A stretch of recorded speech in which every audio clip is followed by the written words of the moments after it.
Hello, this is Stories for Kids with me, Morel, and my story bell is here, ring-a-ding, ding-a-ding, ding-a-ding.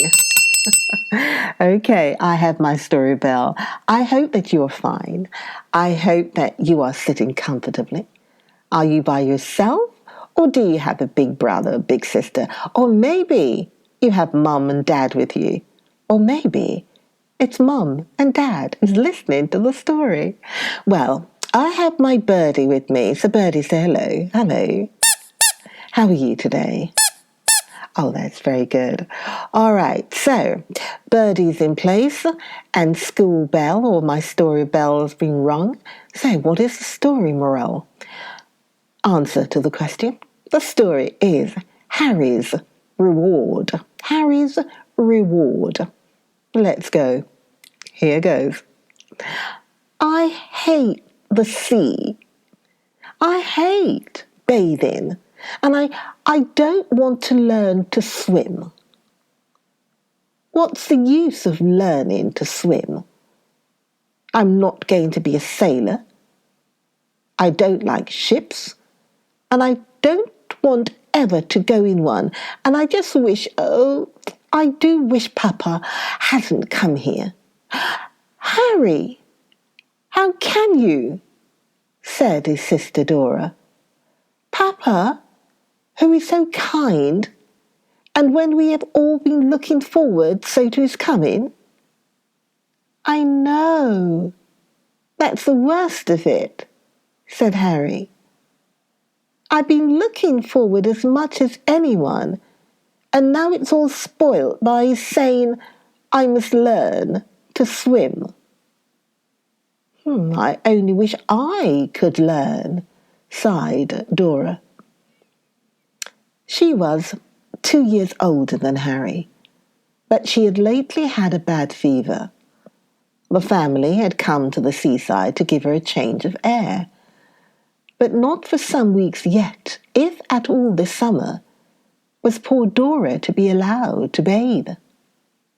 And she loved the sea, and bathing, and boating, and everything to do with the sea. She was like her father, who, though not a sailor, had travelled much and far, both by land and water, whereas Harry took after, as the country people say, his mother, who had lived in her youth in a warm climate and shivered at every breath of cold or even fresh air. It did not matter so much for a delicate lady to be afraid of the wind and the sea, but it was a great pity for a healthy boy to be fanciful or timid. And Harry's mother herself was very anxious that he should become more manly. She was very disappointed that she could not get him to bathe when they came to the seaside. But it was no use, and she and Nurse and Dora all agreed that the only thing to do was to wait till Papa came. Papa had now come, and Harry had had his first dip. It wasn't so very bad after all. But just when he was getting up his spirits again and thinking 10 minutes or so every morning were quickly over, all his fears and dislike grew worse than ever, when his father told him that in a day or two he should begin to teach him to swim. Everybody, especially every English man and boy, should know how to swim, Papa had said. There is never any knowing the use it may be of, both for oneself and others. Isn't it very hard to learn? Harry asked, not venturing to say more. It takes some patience, his father said. But By the time I have to go, in 3 weeks or so, you should be able to swim fairly well if you have a lesson every day."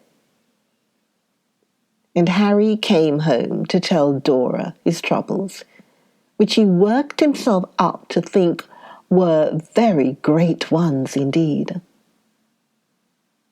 There was no shirking it, however. Papa, though very kind, was very firm, and once he said a thing, it had to be done. So with a rather white face and looking very solemn, poor Harry set off every day for his swimming lesson. He was a quick and clever boy, and a strong boy, and this his father knew. He would not have forced Harry to do anything for which he was unfit, or that could have done him any harm. And after the first shivers of fear and tremulous clinging to his father's hand were got over, it went on better and faster than could have been expected. Harry didn't mind its being difficult once he had left off being afraid. And a day or two before his father had to leave them, Harry had the pleasure of hearing him say to his mother, "He swims already, very nearly as well as I do myself. Now, I shall tell you why I have called this little story Harry's Reward. Let me tell you. Seacliff, the place at which these children were spending the summer, was not a fashionable watering place with terraces and donkey carriages and bathing machines, but a little village where 1 or 2 cottages were to be had for the season. There were also a few gentlemen's houses in the neighbourhood, so that in fine weather merry groups met at the little sheltered bay among the rocks, where the bathing was pleasantest. One day, not very long before they were to leave Seacliff, Harry, having finished his own morning swim, set off to walk home at his ease, whistling as he went. He had chosen what was called the High Path, a footpath up above the lane, which was the regular road from the village to the beach, but from which the lane could be seen all the way. It was a lovely morning, bright and peaceful, and Harry, as he went, wished that poor Dora had got leave to bathe. Next year, he thought, I hope we shall come again, and then what fun we shall have. Dolly will learn to swim in no time. Suddenly, a sound disturbed his pleasant thoughts. A horse and cart or carriage of some kind was rushing wildly along, coming nearer and nearer. Surely the horse or pony, as Harry now saw it to be, was running away. The boy, who had never been a coward except about sea things, tumbled down the steep grassy slope in no time, and stood in the middle of the road eager to see what he could do. The flying vehicle was near enough now for him to see that it was the pony carriage of 2 girls, a little older than Dora, whose home was one of the pretty houses a little way from Seacliff. He had often seen them drive down in it to the shore to bathe. But what a queer figure was driving now. The pony was not running away, on the contrary. It seemed as if it could not run fast enough to please the driver.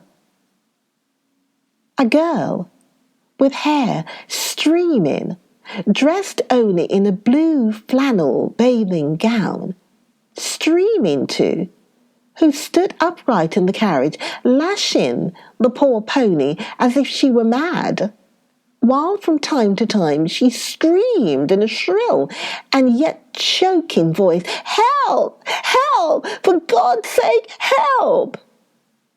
"What is it?" screamed Harry too as he passed. She would not stop, but she threw back some words on the wind. "My sister Alice drowning! Go into the village to fetch someone who can swim." And then again came the terrible cry, as if she hardly knew what she was saying. "Help! Help!" "Oh," thought Harry, "if she could have stopped and taken me back, we'd have been at the shore in a moment. I can swim. I can swim." And he could run too. It was not so very far from the bathing place. Now, how he got there, Harry never could tell. On he rushed, tearing off his clothes as he went. Off flew hat, jacket, collar, and shirt, till there was nothing but trousers and tennis shoes to pitch away, as in his little clinging woven drawers only. Brave Harry flung himself, fearless and dauntless, into the sea, and struck out for the round, dark object, poor Alice's head, which it had taken but an instant to point out to him. "I can swim! I can swim!" were the magic words with which she was able at once to push off the friendly hands that would have drawn him back, whose owners now stood watching him with flushed face and tearful eyes, murmuring many a fervent prayer for his success, or saying aloud with clasped hands, "The brave boy, the splendid little fellow, it is their only chance." It was her only chance. Long before poor Lillian, for all her headlong drive, was back with the sailor she had met just outside the village, Alice would have sunk to rise no more. She had been caught by the current and carried out far beyond her depth. And when Harry, panting, labouring, but swimming valiantly still, got near enough to catch the long plait of hair, and so draw her gently after him to shore, she had all but lost consciousness. Better so, perhaps, for had she struggled or clung to him, both would have been lost. As it was, there were plenty of hands to carry them to land, once they were within a safe distance. But Harry was the hero. Harry alone and unaided had saved the human life. For of all the score or so of watchers on the beach, not one knew how to swim. Was not this worthy to be recalled, his reward? Even if the thanks of the two pretty sisters and their parents had been less fervent and heartfelt. Harry and Dora go often to see Cliff now, even without the rest of the family. For there is a house near there, where they are always most welcome visitors, and where the only fear is that if Harry were not a very sensible boy, the attentions of Alice and Lillian might spoil him. Oh, Harry's reward. I hope you enjoy that story. I hope you did enjoy it. It is good to learn to swim for yourself and for others too. It's great to learn to swim. Isn't that so? Let me say. Birdie? You agree, Birdie? Are you a good swimmer, Birdie? And by the way, please subscribe. Oh, yes, by the way, please subscribe to Stories for Kids with Morel channel. Please subscribe to the channel. I need subscribers. Please subscribe. And I will be back, yes, and share. Subscribe and share. I will be back. I will be back shortly with another story. So watch out for the next video. Watch out for the next Stories for Kids with Morel. We'll be back coming soon. Okay, bye for now. Be good, be good, be good. Bye-bye for now. Bye, bye.